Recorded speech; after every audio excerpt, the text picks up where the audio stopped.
Friends, good morning. This is Mr. Titus, PJ Titus from Salem Classes as the teacher of DCS PG College and DCS International School. So friends, today I am going to present you a sonnet that is written by William Wordsworth. Okay, that's something very interesting poem or sonnet because William Wordsworth was greatest poet of the time of Romantic age. Okay, you know that very clearly, and I am not going to do something extra. Just I will read and translate only because I have no that much facility to explain more. If I should have a smart board or something else, so I supposed to do. But anyway, in future, if it is God's will, definitely everything will be happen. So let's begin. And before going to or before entering to this class, I would request you, please, if newly you are watching my video, so please subscribe and press the bell icon also, that you can get the first notification of my video lecture.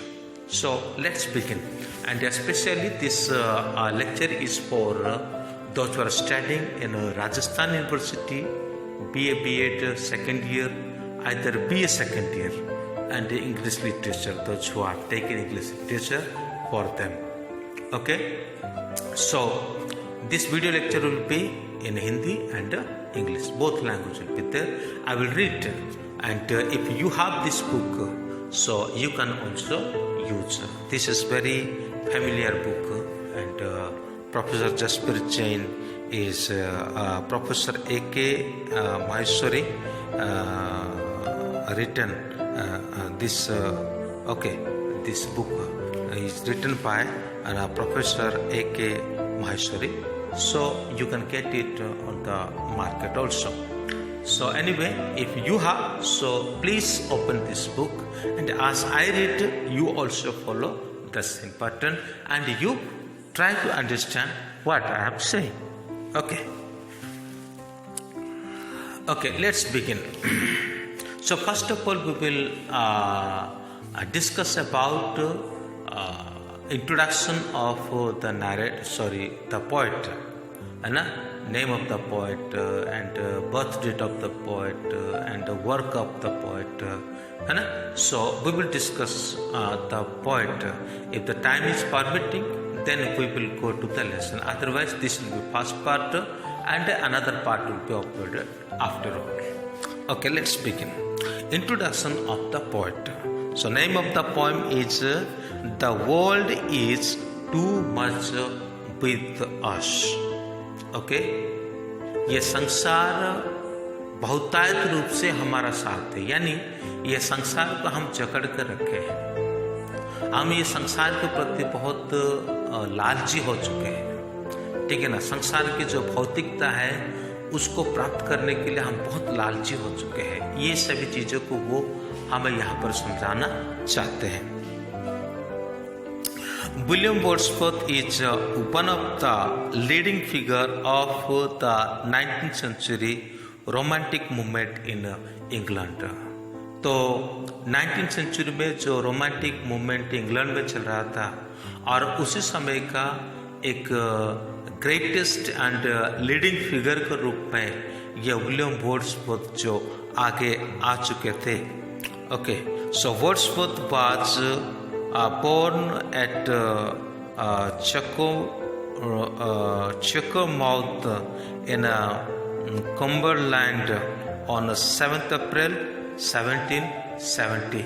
इनका जो जन्म है 1770 को होता है, और he was the second son of John Wordsworth.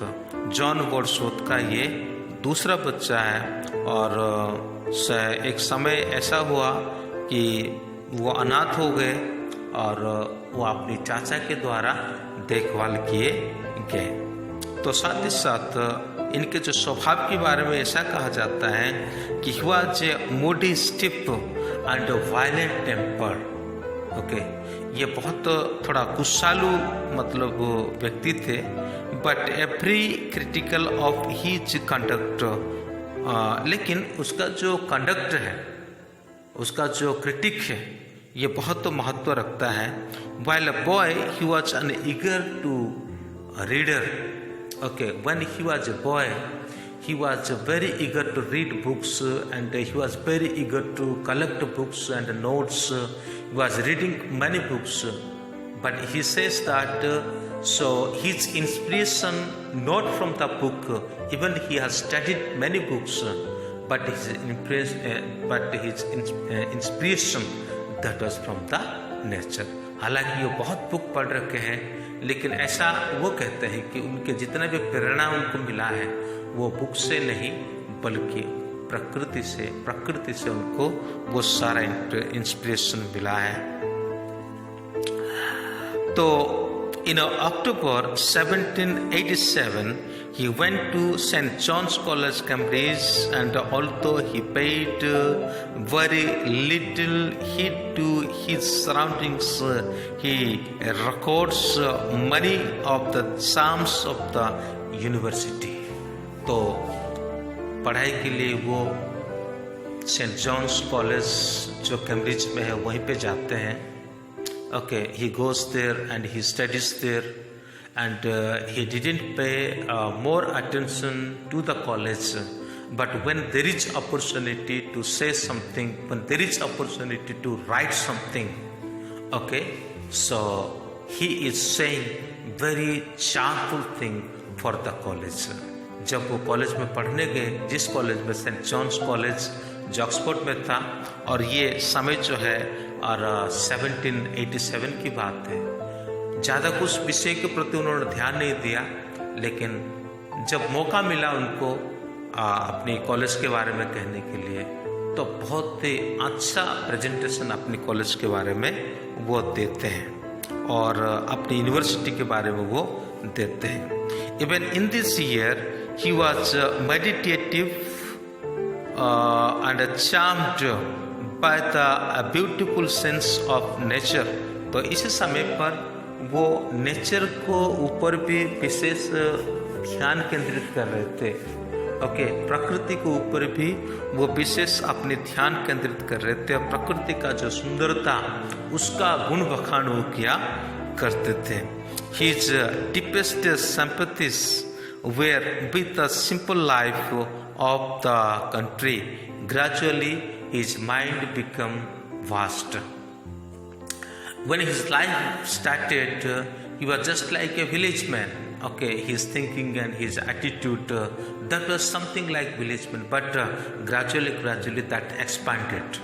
Okay, जब उनका जीवन का शुरुआत के समय को हम देखते हैं तो बस एक ग्रामीण की तरह वो अपने जीवन को मतलब शुरू कर देते हैं, लेकिन बाद में ऐसा होता है कि बाद में जैसा हम देखते हैं तो बाद में ऐसा होता है कि इनका जो मतलब थिंकिंग जो है वो बहुतायत रूप से और भी बढ़ जाता है और एक्सपांड हो जाता है, और इनका जो सिंपैथाइज जो है और वो और भी विस्तार हो जाता है। Like many of his generation, he was filled with the enthusiasm for the French Revolution. I think you might have studied about French Revolution when, if you have taken history, either if you have studied in 9th class or 10th class, there also we have particular chapter of French Revolution. So it is William Wordsworth, he was also participated in that particular what says French Revolution, है ना। French revolution के साथ France का जो क्रांतिकारी आंदोलन था, इस क्रांतिकारी आंदोलन में भी उन्होंने भाग लिया था। तो फ्रांस का रिवॉल्यूशन क्या है, फ्रांस का क्रांतिकारी आंदोलन क्या है, ये सारे चीज़ तो आपको 9th 10th क्लास की जो हिस्ट्री होता है और अदर जो हिस्ट्री होता है उसी में भी आप भली भांति उसको जान सकते हैं।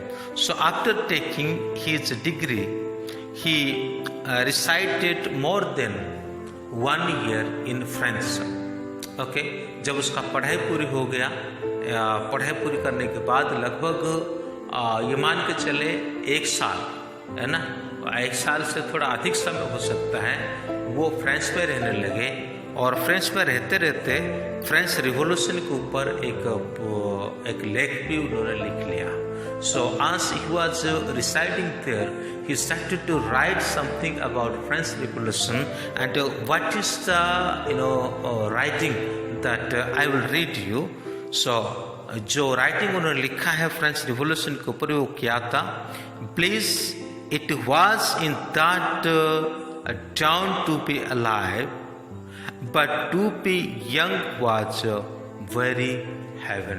तो उसका हिंदी ट्रांसलेशन इस प्रकार हो सकता है, और मैं उसे पढ़ करके ही सुनाऊंगा क्योंकि उसको हिंदी में पूर्ण रूप से अनुवाद करना मेरे लिए थोड़ा कठिन था, तो मुझे ज़्यादा अच्छा हिंदी नहीं आता है, लेकिन चलिए फिर भी मैं मैनेज कर रहा हूँ।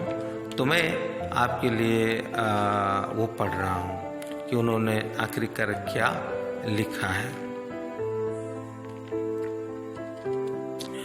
उस समय में जीवित रहना पड़े बड़े आनंद की बात थी, पर युवा होना तो बस स्वर्ग था।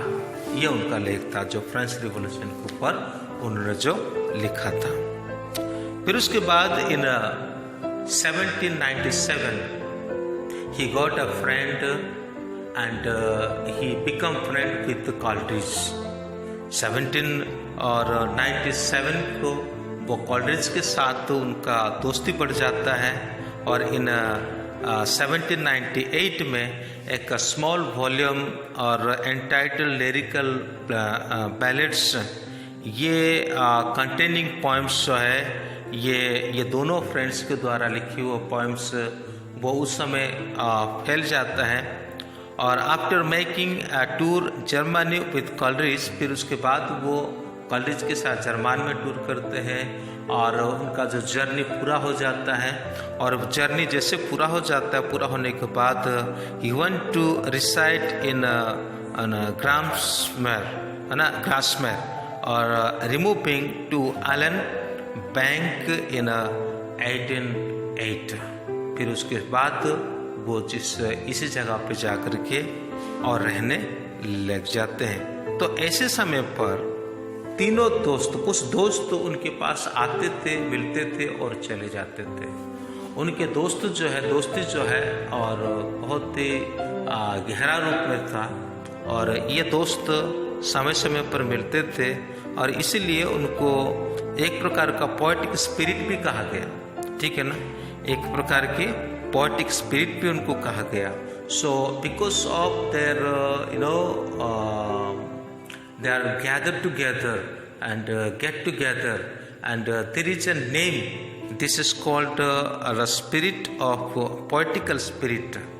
Okay, and that the term lake school, फिर उसके बाद उसको लेक स्कूल के रूप में भी जाना गया, was applied by the reviewers against those reviewers and against the public that regarded their word with influences of Wordsworth and the other lake poets struggle till 1813।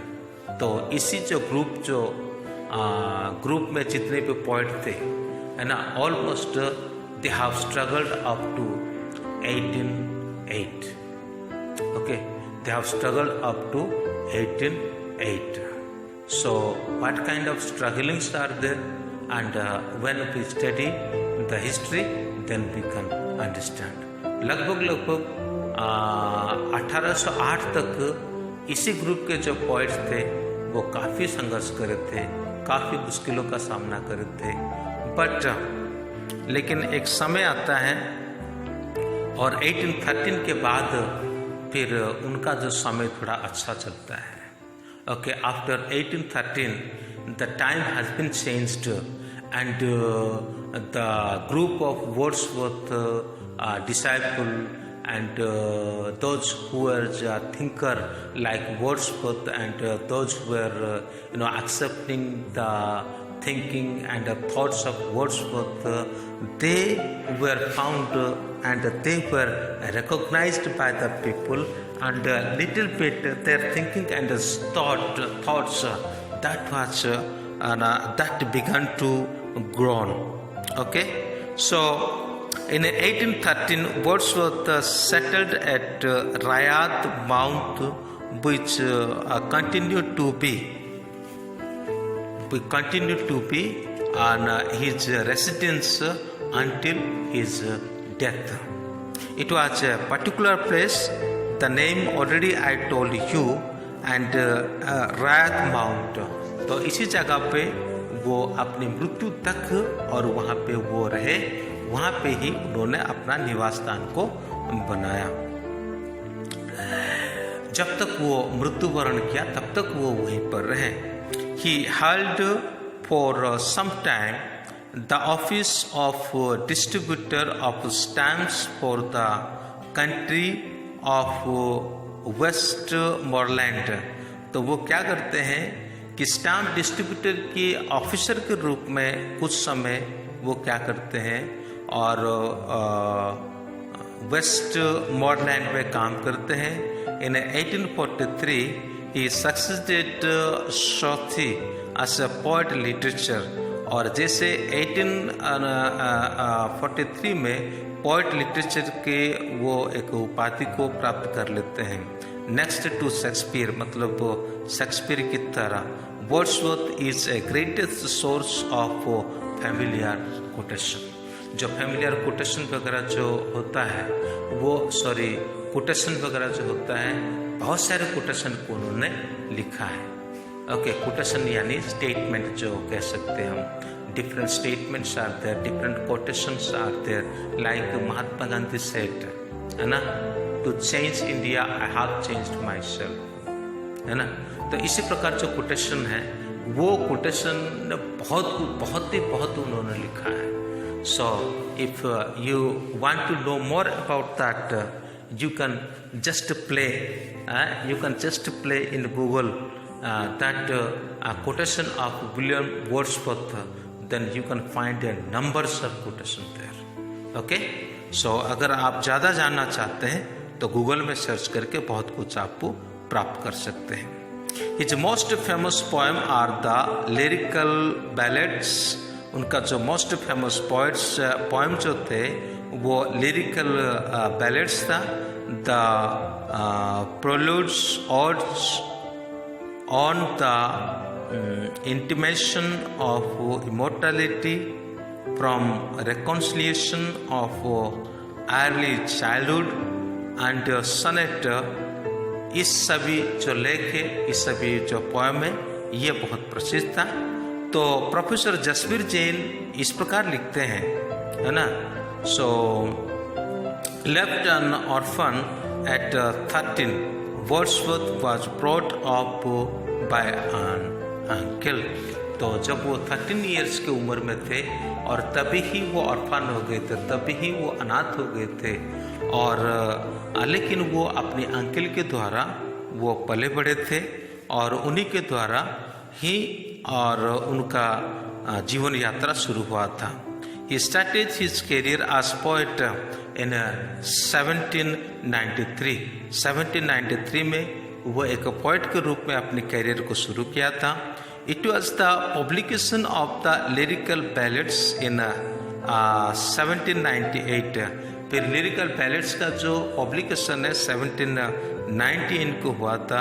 A new attitude of nature but also a new faith in man. तो ये एक नया मतलब attitude इंसान का था, nature का था। नेचर के प्रति एक नया एटीट्यूड रखने के लिए कहा गया और मनुष्य का भी एक नया फेथ के बारे में कहा गया।